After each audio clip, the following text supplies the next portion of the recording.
Speaking honestly about life, 6 labor and dedication as source of joy. Xiefeng. April 21, 2007.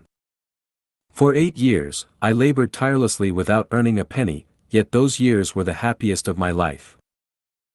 From 1994 to 1995, I traveled incessantly within the 600-kilometer stretch between Bulawayo and Victoria Falls, covering nearly 250,000 kilometers in 2 years.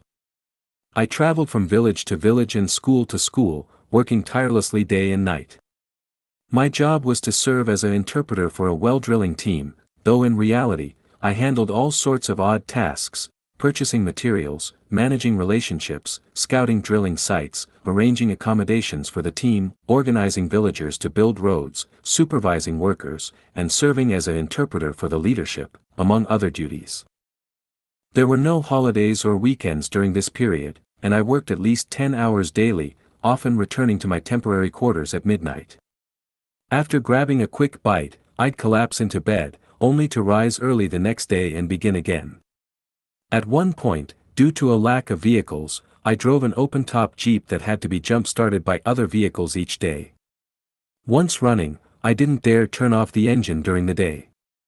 The Jeep had numerous quirks: its drive shaft frequently detached, the headlights failed to work at night, and the steering wheel had a significant lag, requiring half a rotation before the tires responded, often with a sudden sharp turn.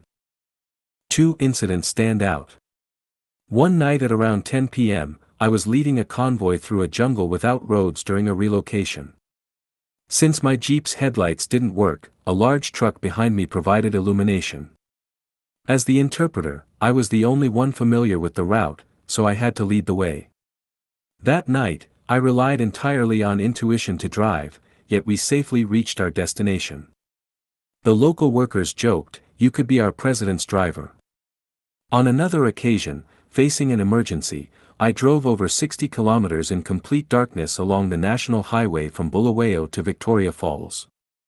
With no lights, I navigated by the faint contrast between treetops and the sky. At the time, I felt no fear, but looking back, I realized I was gambling with my life. But life often compels us into such situations, driven by forces beyond our control. During these 2 grueling years, it was said I would earn 60,000 yuan. However, because I defied organizational arrangements and stayed abroad, I never received the money. I've never asked for it either. Though I didn't earn a single penny, I gained a treasure trove of happiness. Driving along paved roads, dirt paths, bumpy tracks, washboard surfaces, muddy trails, and jungle paths, I experienced the joy of constant discovery, like finding a new village beyond the shaded willows. It was thrilling and exhilarating. I frequently interacted with an American and a Zimbabwean supervisor engineer. We had endless conversations, even laughing uproariously while comparing the differences between women of different races, such as Asian, African, and European women. The simplicity, sincerity, kindness, and generosity of the locals often moved me to tears. When I organized tasks for villagers, they would work enthusiastically. Whenever water flowed from a newly dug well, the entire village would gather to dance their traditional dances, so admirable and endearing. There were many group activities. A dozen Chinese colleagues dined, worked, and slept together, sharing stories from all over China, often making us laugh until we cried. Losing myself in labor and dedication elevated my character. I felt noble and often dreamed of making the world a happier place for kind and impoverished people. Their dreams became my dreams. Since 2002, I have devoted myself to creating the values of Lifechanyuan. For 6 years, I've written over 1,000 articles, amounting to nearly 2 million words. I closed my company and ceased all business activities, incurring economic losses of at least 1 million yuan.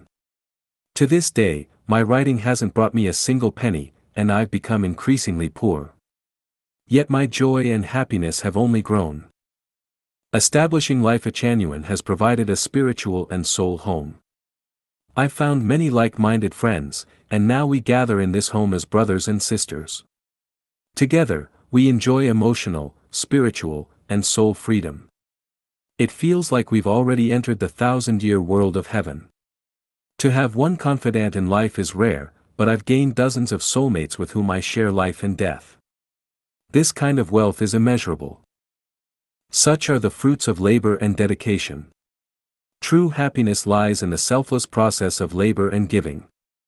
Though I've become economically poor, I am spiritually and soulfully enriched, a blessing from the greatest Creator. If this spirit spreads widely, humanity will surely enter the blissful Lifechanyuan era.